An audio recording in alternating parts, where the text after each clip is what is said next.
Antes del accidente, los documentales y rumores, solo existía Fu, el intelectual fuera de la ley, con mente para Berkeley y carácter para Folsom. En la corte lo llamaban James Griffin, pero en el patio, en las reuniones, cuando andaba huyendo, él solo era Fu, hermano de Chu, y cuando hablaba, incluso los más ruidosos guardaban silencio. No era el Hells Angel más llamativo, sino peor. Era inteligente, tenía conexiones y su lealtad ponía nerviosa a la gente. Fu Manchu era un Hells Angel de Fresno, luego se mudó a Oakland. Fu y yo éramos buenos amigos. Productores de Hollywood respondían sus llamadas. Los directores de prisión respetaban su silencio, y cuando el club intentó quebrarlo con papeleo, Fu se quedó dentro de la celda a propósito. Vivió entre guerras de motociclistas y juegos de poder político, nunca parpadeó, nunca suplicó, pero al final no fueron las balas ni la traición lo que lo mató, fue la línea central. Esta es su historia completa, aún susurrada por algunos.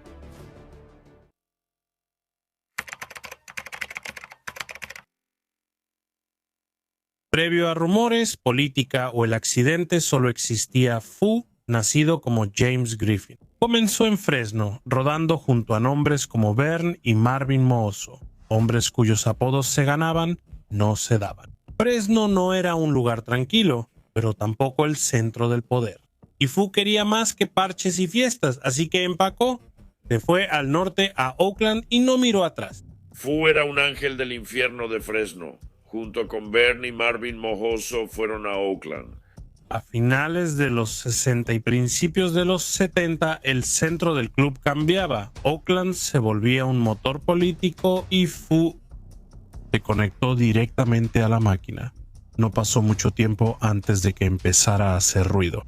No del tipo que escuchas al acelerar Harleys, sino de decisiones tomadas a puerta cerrada. No solo tenía músculo, era educado y casi lograba una maestría en Berkeley, aprovechando su tiempo en la prisión de Folsom para obtener créditos, mientras otros solo hacían flexiones. Era muy bien educado, creo que tenía una maestría o estaba a punto de obtener su maestría de Berkeley. Había completado muchas de las clases cuando estaba en Folsom. Simplemente un tipo increíble. O amabas a Fu o lo odiabas, y yo soy uno de los que lo amaba y lo extraño. Fu no era ruidoso, pero tampoco era suave. Sabía de influencia, sabía de óptica y sabía cuándo mostrar fuerza. Sin decir una palabra, él aguantó presión y tiempo en prisión más de una vez, tal vez 2 veces. En Folsom nadie tenía un registro perfecto, pero las paredes lo sabían. Pero Fu llegó a Oakland, se metió en problemas allá unas cuantas veces y, ya sabes, fue a prisión un par de veces. Sé que pudo haber estado entrando y saliendo de Folsom, tal vez estuvo ahí 2 veces, no estoy muy seguro, pero sé que estuvo ahí una vez. Una vez estaba programado para ser liberado. Su moto fue llevada a la entrada, el equipo esperó, luego llegó el papeleo. Una cláusula de no asociación. Si se iba, no hablaría con ningún ángel. Recuerdo que a inicios de los 70, él casi era liberado de Folsom. Unos muchachos se reunieron y le llevaron su moto a la prisión. Y en el último minuto, cuando estaba a punto de salir, le presentaron unos nuevos papeles que no le permitían asociarse con el club. Había una cláusula de no asociación. Fu ni siquiera parpadeó, se negó a salir, se dio la vuelta y decidió quedarse encerrado. Y Fu estaba tan metido y tan involucrado en la política de Los Ángeles del Infierno. Se negó a salir de la prisión. Todos decepcionados regresaron a casa sin él, llevándose su moto. Porque para Fu, probar la libertad no valía la pena si tenía que atragantarse con la traición. Eventualmente el sistema lo dejó ir, quizá esperando que se apagara, pero Fu no era de los que desaparecen, apenas se estaba calentando.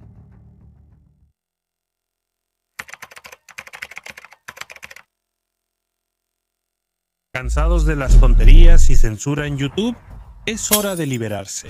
Por eso cambié a Patreon, donde puedo traerte el contenido crudo y sin censura que quieres. Únete a mi equipo en Patreon y obtén un paquete increíble. Acceso anticipado a todos los videos antes que en YouTube, visualización sin anuncios, discusiones comunitarias libres, doble de contenido con 2 videos semanales, acceso VIP e interacción directa conmigo. Actualizaciones exclusivas de Biker World solo aquí. ¿Listo para unirte a la élite? Da clic en Patreon. Tu apoyo nos impulsa y promueve contenido libre de censura y restricciones. Únete ahora y desbloquea un mundo de beneficios exclusivos. Cuando finalmente salió de Folsom, no fue con fanfarrias, sino con asuntos pendientes. Fu había pasado años navegando el tipo de política que la mayoría de los miembros trataba de evitar. Al regresar a Oakland, volvió como un escritor diferente y un operador interno de confianza, no solo para un grupo, sino para toda la marca. Fu es una figura muy poderosa, lo sé. Cuando el equipo de la Tercera Calle de Nueva York celebraba su 10º aniversario, le pidieron a Fu, junto con Sandy, que fueran a todos los programas de televisión y hablaran sobre la celebración de los 10 años del equipo de la Tercera Calle de Los Ángeles del Infierno en la ciudad, así que era muy poderoso. Tenía conexiones. La mayoría de los forajidos solo soñaban con Rock Scully, Jerry García, Bill Graham. También me presentó a gente del negocio. Sabes, yo había conocido a Rock Scully, Jerry García, Bill Graham, algunos de estos diferentes artistas de country y western, todo gracias a mi relación con Fu. Por medio de Fu, Los Ángeles accedieron a sitios inaccesibles para la policía. Camerinos de Hollywood, contracultura, puertas traseras y acuerdos de conciertos que ofrecían más que música. Cofundó Producciones Charlie Magoo con Diácono Proudfoot, nombrándola en honor a un querido ángel que murió de un infarto. No era solo un nombre, era un mensaje. El negocio se quedaba en la familia. Sabes, él era un promotor de conciertos. Él y Diácono Proudfoot tenían Producciones Charlie Magoo. Charlie Magoo era un miembro popular de los Hells Angels en Oakland que murió de un ataque al corazón.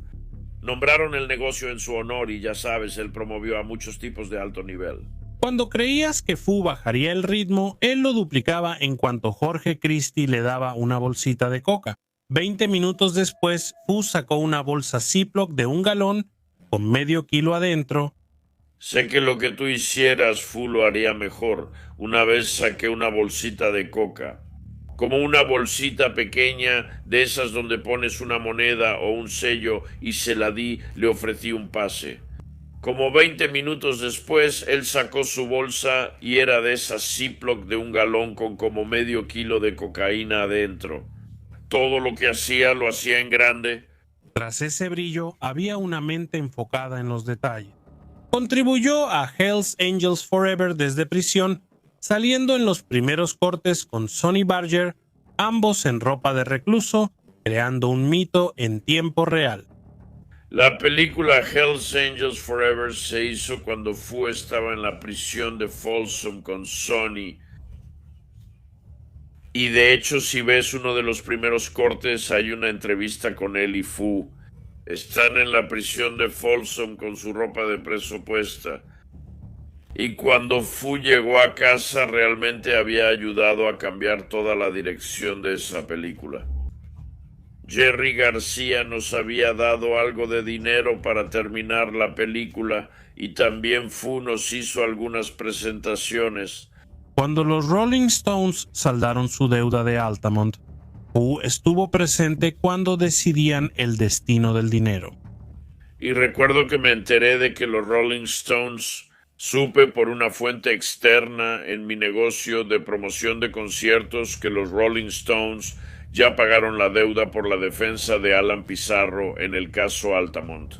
Y me llegó la noticia de que Oakland y la ciudad de Nueva York iban a repartirse el dinero y guardarlo en sus propias arcas privadas. Alguien filtró esa información. Fu no se lo tomó a la ligera, quería saber quién habló, presionó a Jorge una y otra vez. ¿Cómo te enteraste? ¿Nunca obtuvo una respuesta? Y recuerdo que Fu estaba completamente desconcertado. Él quería saber. Siempre me presionó hasta que murió. Querían saber cómo supe de ese dinero y quién me dio la información. De algún modo se volvió una broma recurrente entre Fu y yo. Nunca le dije quién me lo contó ni lo revelaré ahora, pero causó mucho revuelo. pero él tampoco lo dejó pasar, porque Fu entendía algo que la mayoría de los forajidos olvida. En un mundo de silencio, saber mucho podía matarte, y desconocer al hablante podía quitarle el sueño a alguien.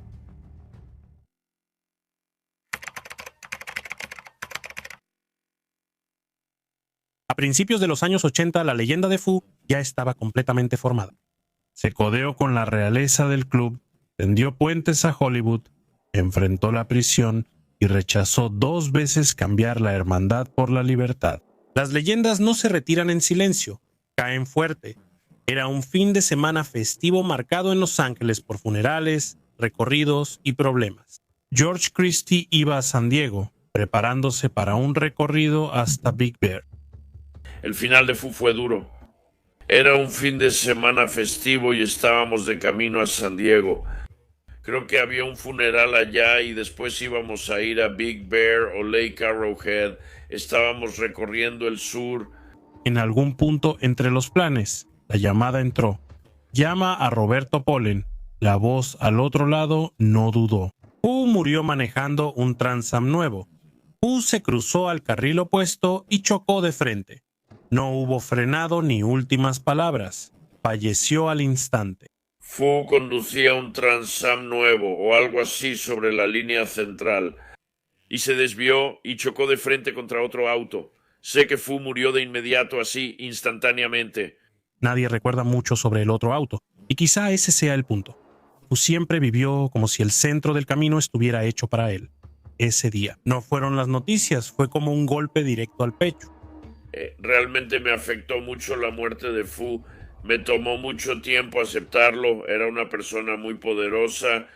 Christie recuerda esperar en el funeral a que Fu se sentara, ajustara el cuello y les dijera qué hacían mal.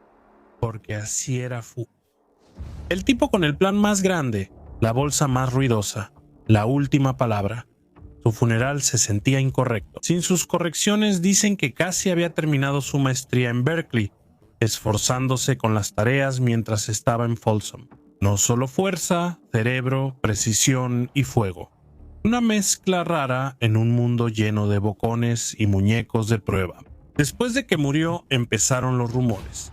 Un podcastero afirmó que había sido informante, pero Christie lo desmintió. Fast contó que Fu subió al estrado a defenderse y señaló con el dedo, como hacían los demás cuando alguien más se volteaba primero. Manual estándar, no traición. Hay un podcaster en YouTube, no sé si era ex policía o algo así, dice que Fu solo fue informante una vez. Eso me parece absurdo. Sé que Fu se defendió, subió al estrado en su propia defensa una vez, y puede que haya alguien que lo esté delatando, que era un informante para la policía. Tal vez dije, no fui yo, fue él. Eso era una práctica común en ese entonces y ya sabes, la gente lo siguió haciendo hasta los juicios de Tony Tate. Si alguien te señala, es apropiado. Si subes al estrado o colaboras con la policía, tú también los señalas. Aún así, dolió porque Fu no estaba para responder. Esa es la tragedia con los gigantes. Una vez que se van, la gente se vuelve valiente. Pero los que realmente lo conocían no hablan muy fuerte, solo recuerdan el silencio que dejó atrás.